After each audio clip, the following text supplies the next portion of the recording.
Watch old iron pans hiss on the stove, the scent of fresh cornbread floating through a chilly morning kitchen. These aren't just any breakfasts, they're hillbilly classics that powered whole families through harsh days. Why'd people stop making these clever, hearty meals? What stories are hidden behind a plate of gravy or a hush puppy? There's more here: nostalgia, family, and flavors you won't find in any box. Let's step back in time and find out what we lost and what we can bring home again. Let's wind the clock back to a blue-gray Appalachian dawn, before electricity, big box groceries, or microwaves were ever part of daily life. A rooster crows in the faded light, but the world's been awake for a while. Someone cracks the door, and chilly air rushes in. Just past the porch, thick dew covers the grass, making your bare feet curl as you step off the stoop. That bite of cold stings your cheeks and wakes you up fast. There's water to fetch before anything else, and by now you can hear the crackle of a wood fire starting up in the kitchen. The whole family's got their roles. One daughter heads for the well, hauling the heavy bucket up by hand, water splashing onto her skirt. Her little brother collects eggs from the backyard hens, gently brushing off straw and hoping none crack in his basket. Mom pulls yesterday's leftover cornbread from its cloth. She's got plans to transform it. Dad's outside chopping kindling, the echoing thunk of axe on wood marking the rhythm of the morning. Breakfast in hill country isn't just a quick meal. It's built from whatever's left, whatever's fresh, and what can be stretched or swapped. Because out here, you don't waste a crumb. Let's say there's stale cornbread. Instead of tossing it out, Grandma crumbles it into a pan, fries it in bacon grease, and calls it corn pone hash. If there's wild onions or poke greens growing by the creek, someone's foraged a fistful for flavor. Every ingredient tells its own story. The flour milled from last summer's corn. The cured ham hung above the fireplace all winter. Even the wild berries picked by small sticky hands and dropped, one by one, into a battered metal cup. Nothing goes unused. Take milk, for example. If the cow's generous, there's fresh cream for the top of the morning coffee, and buttermilk left for griddle cakes. If it's a lean season, you get water gravy, a few spoons of lard, a bit of flour, water, and a lot of stirring, doctored up with cracked black pepper for taste. Not fancy, but you're not left hungry. Life here means finding ways to make a feast from little scraps, and it takes real know-how. There's joy in the teamwork. It's a chorus of shouts and laughter, spatulas clattering, kids sneaking sips of sweet sorghum syrup when no one's looking. Around the stove, everybody helps. Children snap beans or shell nuts. Older folks tend the skillets. They swap kitchen gossip or swap recipes, like how Mrs. Taylor's molasses pie beats even store-bought sugar. The stove's heat keeps the kitchen warm and full of chatter. If a neighbor drops by, there's always a seat at the table. It's not just about eating, it's about sharing. Seasons change the menu. Spring means fresh dandelion greens wilted into scrambled eggs. By summer, wild strawberries and blackberries show up in every biscuit and cobbler. When autumn comes, there's squirrel and gravy, fried apples, and sweet potatoes. Winters mean preserved meats, jars of apple butter, and long, slow mornings by the fire, with cornmeal mush thickened to stick to your ribs before a cold walk to school. Nothing is store-bought if you can help it, and every season keeps traditions close. This resourcefulness spills past the kitchen. At church gatherings and barn raisings, families swap what they've got and what they know. Maybe you trade a dozen eggs for a jar of honey, or hand over a recipe for fried salt pork in exchange for a recipe to stretch the beans. Sometimes it's a secret. Don't let no outsider know about our 3-egg biscuits. There's pride in making something out of nothing. Hillbilly breakfasts shine with creativity because the pantry is almost always running low. One morning, the only meat in the house might be a scrap of fatback. You render it down, toss in potatoes, then drizzle a little sorghum, and suddenly you've made sweet hash, a dish the kids ask for by name. Come the next week, someone figures out that the juice drained from last night's beans can flavor grits just as well as fresh milk. New recipes emerge all the time, inspired by need and shaped by luck. The food isn't the only prize. It's every little story wrapped around a meal. How Grandma's egg in a hole saved the day during a long winter. Or how Grandpa caught a mess of trout after a spring flood and fried them crisp with salt dredged from the smokehouse. Food's not just about filling bellies. Eating together forges tougher bonds than iron. At the table, family feuds soften and siblings call truces, at least until the last biscuit disappears. Now you've got to imagine the sensory details too. When you walk into the kitchen, the smell of wood smoke mixes with the savory, mouth-watering aroma of frying bacon. You'll hear the sizzle of eggs dropping into hot skillets, the faint sound of a cow mooing in the distance, and someone humming a tune while stirring a pot. That wooden table is rough to the touch and covered in little scratches from years of use. A living record of family after family, morning after morning. Under the plate, you might notice a faint warmth from the stove, still radiating through the floorboards. Let's pause at a particular Hill family's breakfast. Meet the Harmons, 5 kids, plus Grandma sitting in her rocking chair. She's shelling pecans from last fall, fingers nimble despite old bones. "Pass those over here, I'll bake us a nut bread, just like my mama did," she says, voice crackling as much as the hearth. Her oldest daughter, Ruth, is already experimenting, adding a spoonful of wild mint to the biscuits, which makes everyone at the table raise an eyebrow until they taste the clean coolness that cuts through the richness. "Not bad," Dad says with a grin, wiping butter off his chin. On Sunday, the Harmons walk 2 miles to church, a basket on Mama's arm. Inside, they trade pickled beans for their neighbor's homemade cheese. One boy juggles 3 apples, dropping one to laughter. Afterwards, there's a recipe swap in the churchyard. "Try putting sassafras in your syrup next time," someone whispers. These little exchanges mean new flavors at next week's table. Tiny steps forward, driven by the need to make do. Every community has its legends too. Folks say old Aunt Bess down the lane made biscuits so fluffy, travelers would buy her secret for $1. A fortune back then. She never told, but rumors flew. Did she use rendered squirrel fat instead of butter? Or maybe she blessed her dough with a pinch from her lucky penny jar? The truth is, the magic wasn't in the ingredients, but in the hands and the heart behind the meal. For outsiders, these meals might seem simple, even meager, but each recipe carries the echo of 10,000 hands and the wisdom of hard years.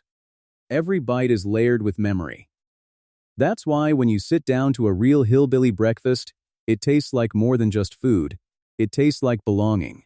It's the crust of cornbread fried golden in bacon fat, the bitter buttery snap of wild greens, the smoke of wood fire in every egg. It's history you can eat.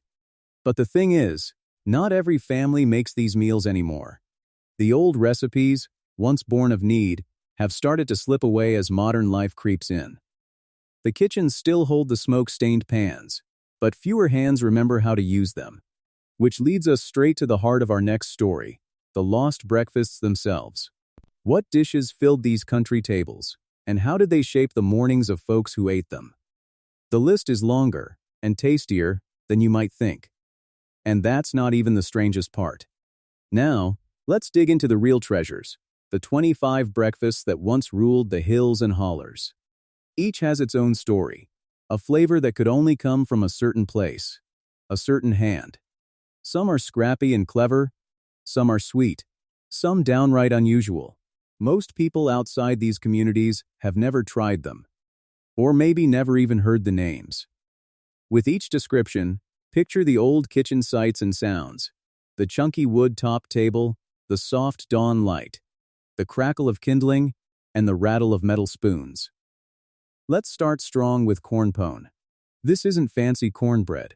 It's stone-ground meal, salt, water, sometimes lard, shaped by hand and baked crisp on a skillet. Legend says it's the food that fed whole families when wheat was too expensive and time was tight. You'd see kids sneaking extra pieces, still steaming, with honey or syrup if you were lucky. I heard one old-timer say, "Nothing fills you up faster than hot corn pone, least not when you've worked since sunup." Next, there's red-eye gravy and biscuits. Old-timers called it soldier's breakfast during hard years because it sticks to your ribs. You fry up country ham, splash in black coffee right into the pan drippings, and make a thin, salty gravy to pour over hot biscuits. No fancy plate needed, just a slab of biscuit, a splash of red-eye, and a full day's work ahead. At number 3, we get fried squirrel and gravy. Maybe not what you're used to. But in lean times, families hunted small game and dipped fried pieces in flour, then cooked them till the outside crackled. The scraps made a creamy gravy for grits or potatoes, and kids would race to clean their plates. The taste? Exceptional when you're hungry and everything's from your backyard. It's the kind of meal that, as one grandmother put it, put hair on your chest and smiles at the table. 4 is buttered grits and molasses. Grits simmered slow, with a hunk of real butter melting into a little golden lake, then ribboned with thick blackstrap molasses. Sweet and salty, soft and sticky.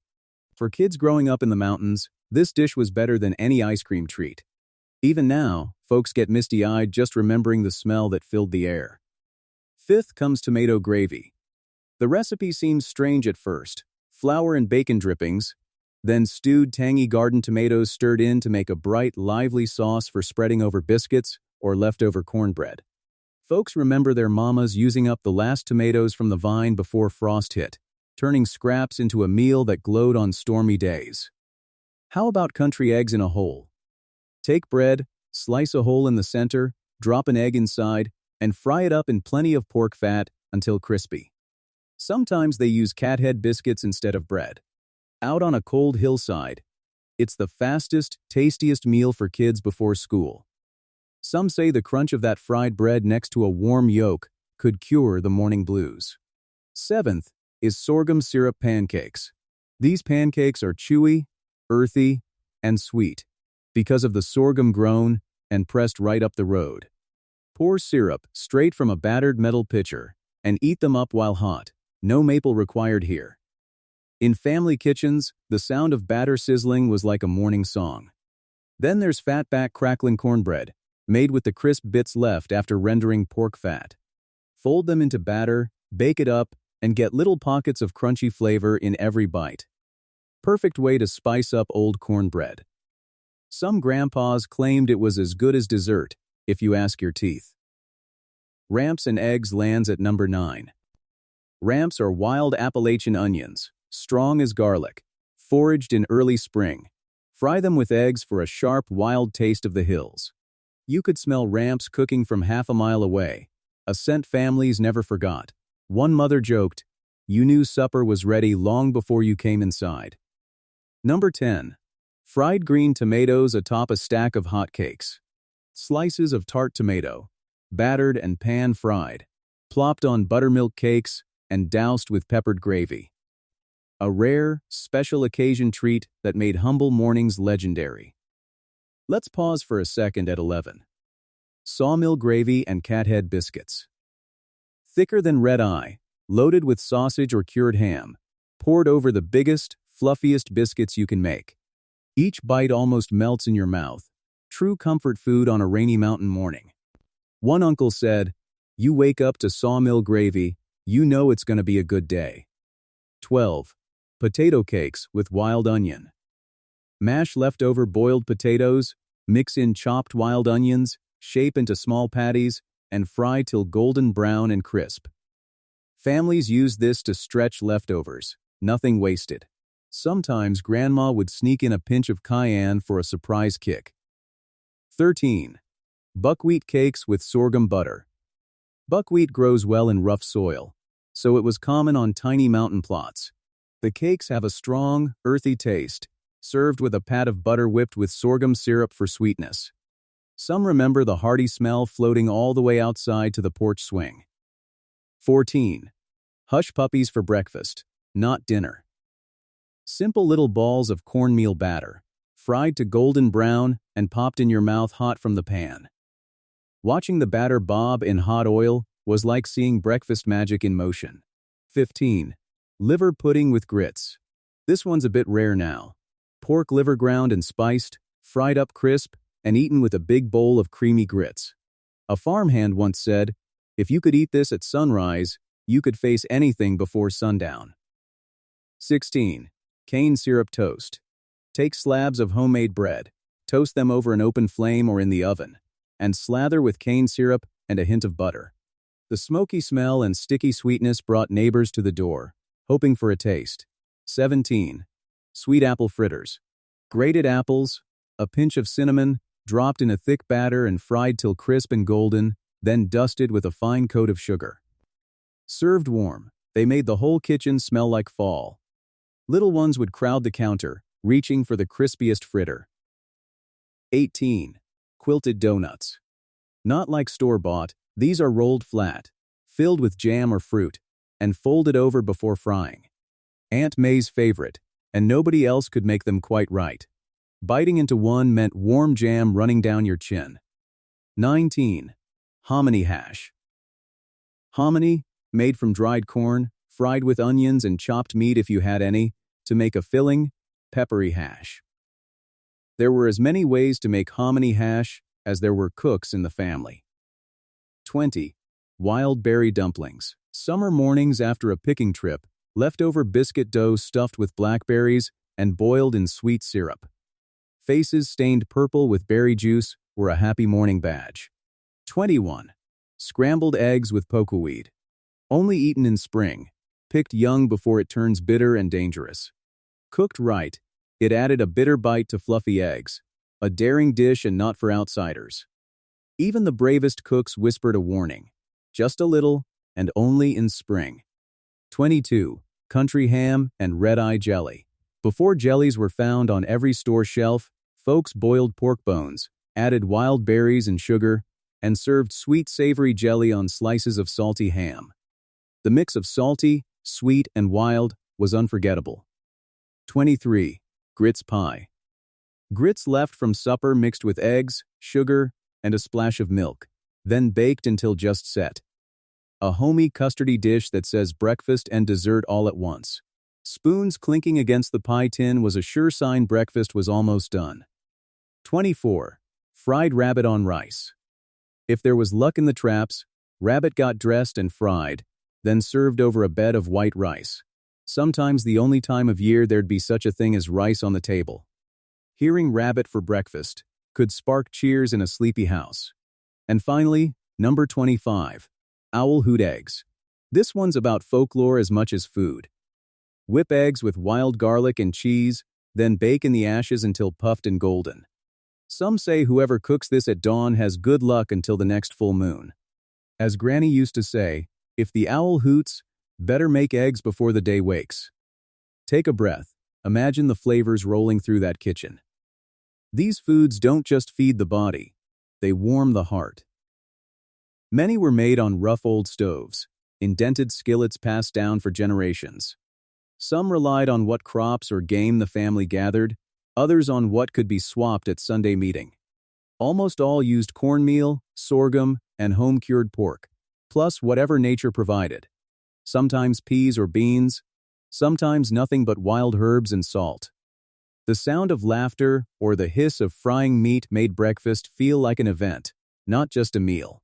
Now, things look different at the breakfast table. Supermarket boxes and colorful packages mean most folks don't even know what went missing. Instead of scratch grits, you get instant oatmeal packets. Instead of frying up squirrel, you're popping a frozen waffle in the toaster. The smells are different, and the hours are quieter. The change is big, and it's gone deeper than just what's on the plate. But here's the twist. Some families are bringing these lost flavors back. There's more to the story, like why did these breakfasts disappear in the first place? What happened to make these classics fade away? So what happened next? Let's step back and ask, how did these beloved breakfasts, full of heart, memory, and grit, begin to vanish from daily life? For most families, nothing changed all at once. It started slow, like a morning fog rolling into the valley, until one day the old ways felt out of reach. The first big wave hit with industrialization, as factories and mills started up in nearby towns, and boom towns rose from muddy ground. More folks had to punch a clock. Now, instead of sunrise breakfast, families scrambled to fit eating into tighter schedules. Homemade grits gave way to buttered toast, then to whatever was fastest. People stopped grinding meal or rendering fat. They just bought whatever the store sold. All those hours spent tending a wood stove or mixing batter by eye didn't fit square into a factory shift. Take, for instance, the Harvey family in the early 1900s. Mrs. Harvey used to start each morning making her famous skillet cornbread and eggs for her 7 children. Once her husband got work at the mill nearby, those slow mornings became a rare treat reserved only for holidays. Mrs. Harvey said, "When the whistle blows, you best be gone or you won't get paid." And so, she started setting out day-old bread and store-bought jam most mornings, something she never would have dreamed of before. Then came the move to cities. Whole families left mountain cabins and rolling fields, swapping them for packed apartment blocks or row houses with tiny kitchens. Out there, you couldn't raise chickens in the hallway or hang a ham from your 4th-story window. Corner stores and markets offered ready-made food, pre-cooked and bagged up. That meant the Sunday biscuits and wild greens got swapped out for boxed cereal and sweet rolls from the bakery. Breakfast shrank, and with less kitchen time, old recipes faded, replaced by food that took minutes, not hours. Can you imagine a busy New York City morning in 1925? The streets are jammed, everyone's in a hurry. You might hear a mother call, "Eat up. We're late," as she hands her son a store-bought Danish instead of frying up sausage and cornmeal mush like she had back home. Over time, even the smell of a baking loaf or simmering pot faded from memory, drowned out by the honk of taxis or chatter from the street below. Things moved even faster in the 20th century. Food companies, eager to sell new products, launched ad campaigns pushing brightly colored cereals and instant pancake mixes on every family. There's a famous ad from the 1950s with a smiling mom pouring milk over a bowl of neon flakes. The tagline reading, "Breakfast in a blink." Kids rushed out the door with bowls of sugary flakes instead of helping mom peel apples or mix grits.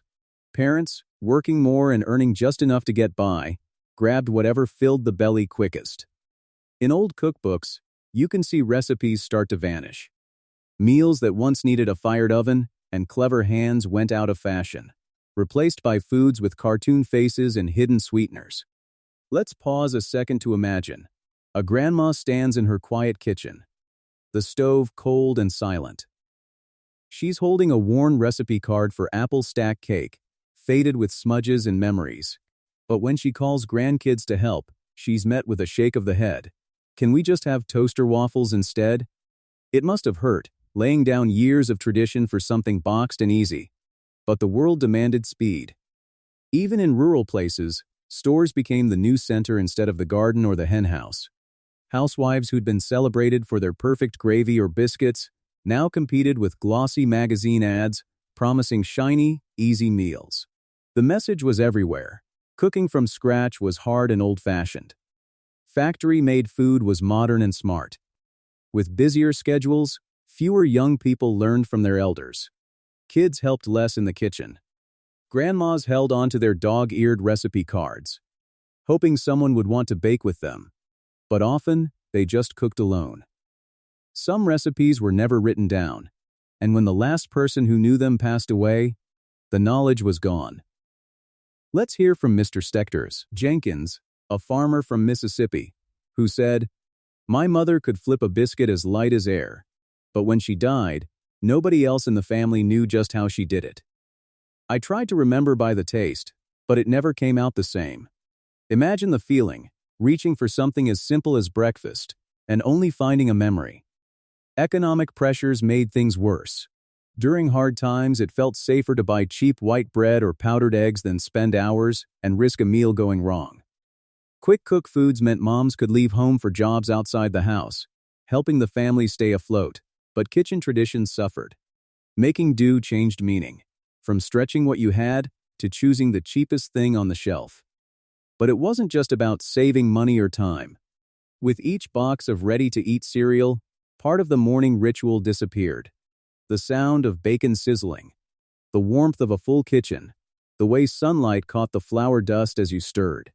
There was something gentle about gathering for a meal that took real time, an invitation to slow down together.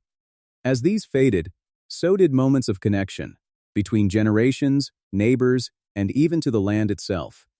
When you ate instant cereal, you didn't have to know how to grind corn or find the best blackberry patch. Without the old breakfasts, mornings got quieter. There was less laughter around the table, less storytelling, less time spent sharing the work. Still, there are families that tried to hold on. Some sneaked wild ramps or poked greens into modern omelets, whispering their grandma's tales as they stirred the pan. In Louisville, Mrs. Washington told her grandson, "If you add a little bacon grease, it'll taste just like my mother's did." But for the most part, the sights and smells of those country breakfasts faded, pushed out by plastic packaging and weekday rush. People might not even notice what's lost at first. It's only when you taste a dish made the old way, a fresh fried hoe cake with sorghum, crispy fatback, creamy slow-stirred grits, when memories come rushing back.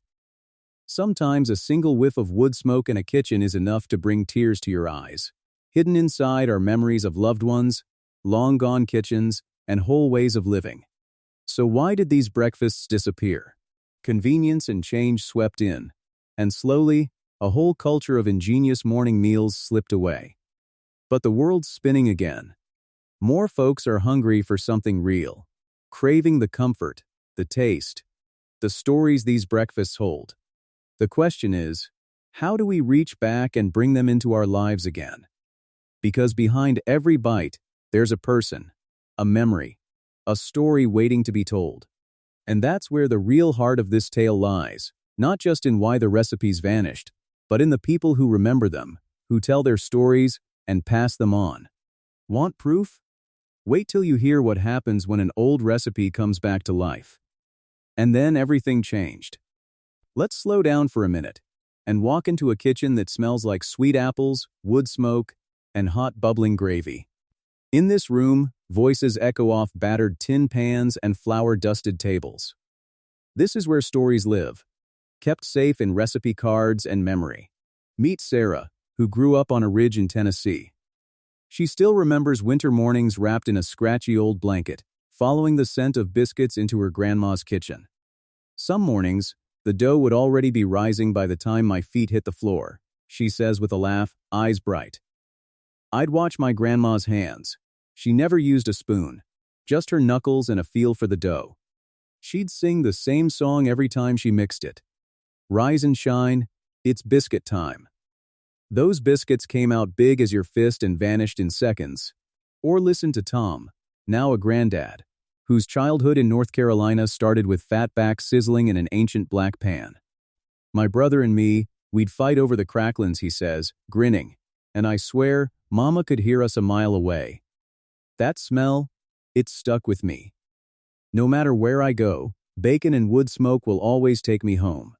One summer, Amy's whole family went berry picking by the river. The walk was long, shoes squelching in mud, the sun beating down. Their arms got scratched raw by brambles as they filled their buckets. Back in the kitchen, her mother's hands moved quick, dusting berries with flour and folding them into batter for a skillet cake. Amy says it tasted more like a hot August day than anything else. Juicy, messy, and gone too fast. A lot of memories are wrapped in simple things. Take the sound of an old coffee percolator, pop, hiss, gurgle, or the sight of sun dappling through a wavy glass window onto a bowl of steaming grits. Sometimes it's a piece of twine hanging a ham in the smokehouse, the sound of a spoon scraping a cast-iron skillet, or the heat of the oven fighting off winter's chill, while the whole family crowds close. For many families, breakfast meant everyone in one place, 3 generations, all packed around a table, talking over each other, trading jokes or stories. There's love in sharing biscuits by breaking them open and passing them down the line. What's amazing is how food born of hard times, gravy made from grease, eggs traded for jam, berries picked wild, became a bond, connecting people across years and miles. Emotions run deep when recipes are shared.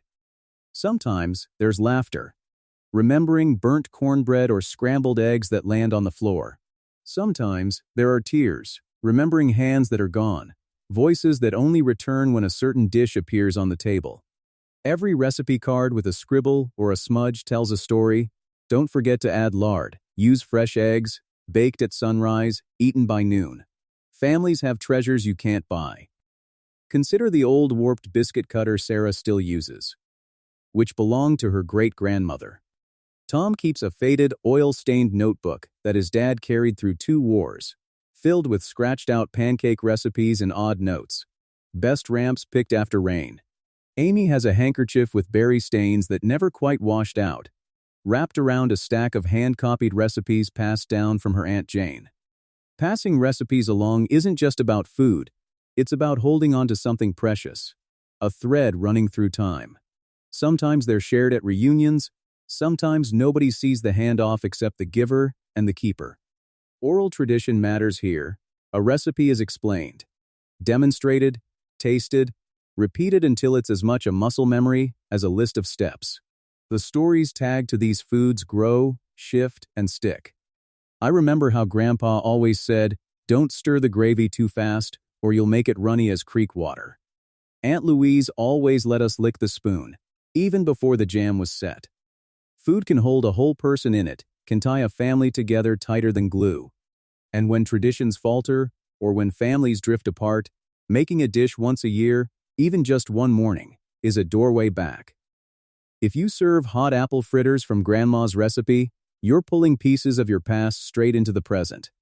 There's laughter, and sometimes soft, secret sadness in those moments. But it's real, and it stays with you. A lot of these memories would have been lost if people hadn't written them down, told the stories, or saved scraps of paper. Sometimes it's just a list on a flour-dusted page. Sometimes it's an entire memory, caught in a scrap of handwriting. For cold days, fry onions first, then add potatoes. Feeds 12 if you stretch it. What's in those notes isn't just cooking, it's hope, it's care, it's survival. So every time a recipe gets made in a new kitchen, every time a kid asks about that old battered pan, a link forms that's tough to break. Even in a world racing ahead, there's space for these old flavors. Sharing them isn't just about nostalgia. It's a way of saying, I was here, and this mattered. Remember us. And that's the question. Who's picking up these old stories and bringing them into their own morning rush? To see just how deep this runs, think about Christmas at the Robinson household. Each year, right after the first snow, 4 generations squeeze into a tiny kitchen, bumping elbows and laughing as the youngest crack eggs and the oldest stir gravy. The window fogs up with steam. And outside, the wind howls. But inside, a radio plays carols and the table groans under the weight of homemade jam, fried apples, and biscuits tall enough to hide behind. If you stand there and close your eyes, you hear Aunt Ruth's voice ring out over the chatter. Just a pinch more sugar, she says, and a whole lot of love. Some families have even turned these moments into traditions of their own, like the Carter family's Saturday morning pancake challenge. Whoever flips the first perfect golden pancake gets to tell a story while everyone eats. One time, 12-year-old Sam shocked the table with, "Did you know Grandpa used to walk 3 miles to trade eggs for honey?" Suddenly, old stories flooded out. Everyone talking at once, remembering, comparing who liked their syrup thick or thin, all while the smell of pancakes floated through the house like a warm blanket. It's not only about the foods themselves, but the objects and rituals that go with them. Maggie, for instance, treasures her mother's wooden rolling pin, smooth with decades of use. Every little dent has a story. Once, it slipped out of her hand and hit the kitchen floor with a thunk during Thanksgiving dinner prep. Her mother just laughed and said, "It's part of the recipe now." Even the way recipes are shared is a tradition. Sometimes whispered at midnight after everyone else is asleep. Sometimes written on the backs of envelopes or in the margins of old cookbooks. There's a comfort in the familiar feel of worn paper, the sight of a smudge from a sticky thumb, or the faint cinnamon scent that clings to a favorite page. Sarah remembers tracing her grandmother's handwriting with her finger, feeling a little closer to her with each word. Rise slow, don't rush. The best things take time. When you taste a family recipe, it's almost like meeting your past face to face. You might feel a jolt of joy at the first sweet or savory bite, a kind of gratitude for everyone who came before. There's a sense that you're sharing the table not just with living family, but with all those other hungry hearts who've ever laughed and eaten in that kitchen. And in that moment, the kitchen isn't just a room, it's a bridge across time. What's really powerful is how these recipes survive change. Families move, kids grow up and scatter. But a single taste or a familiar scent can bring the whole clan back together, even just for a moment. Think of the feeling when you walk into a house and smell onions frying or biscuits baking. It doesn't matter how long you've been away, you're always welcome. So next time you find an old recipe crammed at the back of a drawer, or your aunt hands you a box of her mother's index cards, pause for a second and think. This is more than food. It's a treasure chest full of stories, laughter, struggle, and love. And when you dust off that card and try the recipe, you're not just making breakfast, you're making memories that last. But that wasn't even the strangest part. So here's what it comes down to. Standing in your kitchen, skillet warming up, batter mixed, bread ready, and the sounds of old stories nudging at your elbows. Why not make this week the one you try just one hillbilly breakfast? Pick something from the list, maybe cornbread hash, biscuits with tomato gravy, or even something daring like buckwheat cakes with sorghum. You don't need to stick to the exact old rules. If you're missing lard, try a little butter. Can't find sorghum? Use honey or maple syrup. The magic's in the trying, not perfect ingredients. Let your hands guide you, and remember, every cook made changes to suit what their family had. You're joining their tradition just by giving it a shot. If you've got memories of your own, bring them to the table, literally. Got a grandparent who remembers eating fried squirrel or grits pie? Ask them for every detail. Write down the stories, or better yet, record them on your phone while you cook together. Share a photo of your version online, or drop your family's stories in the comments, so someone else can recognize their childhood in your words. There's real comfort in learning how someone far away makes their pancakes just a little different, or how their grandma said a prayer before biting into the first hush puppy of the season. And don't keep it to yourself. Pass the story down to a niece or nephew. Let a neighbor try your potato cakes, or swap recipes at the next family gathering. Fold these old flavors into your life, and you start to see how food can travel, across time, across generations, and even across differences you never expected. Hillbilly breakfasts are really about kindness and resilience, making do with what you have, and finding something special to share. If you're curious, experiment with modern twists. Try gluten-free flour if you need it, or bake your cornbread in muffin tins. It won't taste just like grandma's, but it'll be yours, and that matters. Some folks are even turning old biscuit recipes into savory breakfast sandwiches, rolling collard greens into egg wraps, or mixing local honey into every pot of oatmeal or grits. It's about tying the old with the new, not about being stuck in the past. And don't be afraid to get creative. Try that fried green tomato with a sprinkle of feta, or add a dash of chili flakes to your gravy. You might invent a new family favorite, one people ask for by name. People say we're losing our roots, that modern food has left tradition behind. But if you make and share just one of these breakfasts, you break that pattern. Every time you stir a pot or bake a biscuit, you call up a little piece of history. You make breakfast more than just a meal. It becomes a story, a memory, a reason for someone else to linger at the table a little longer. Maybe you'll even find yourself picturing those who came before, cooking by lamplight on chilly mornings, waiting for the kitchen to fill with the smell of baking bread and strong coffee. Share what you try. Let others know in the comments what worked, what was a wild disaster, and what made you laugh or cry. Was it the way grits tasted, or the way gravy spills over everything just right? Was it someone at the table asking for seconds, the pan scraped clean, or the silence as everyone tucked into something so simple and so good it didn't need words? Those moments, the laughter, the tastes, even the little flops, are what make these breakfasts so real and worth remembering. And once you start a new tradition, keep it going. Pass it down. Share the recipe and the story. Maybe next time you'll be the person whose hands guide someone else to make biscuit dough by feel. or who remembers a special song sung at breakfast. Memories last. Flavors linger. And someday, someone you love may stand at their own stove, remembering you.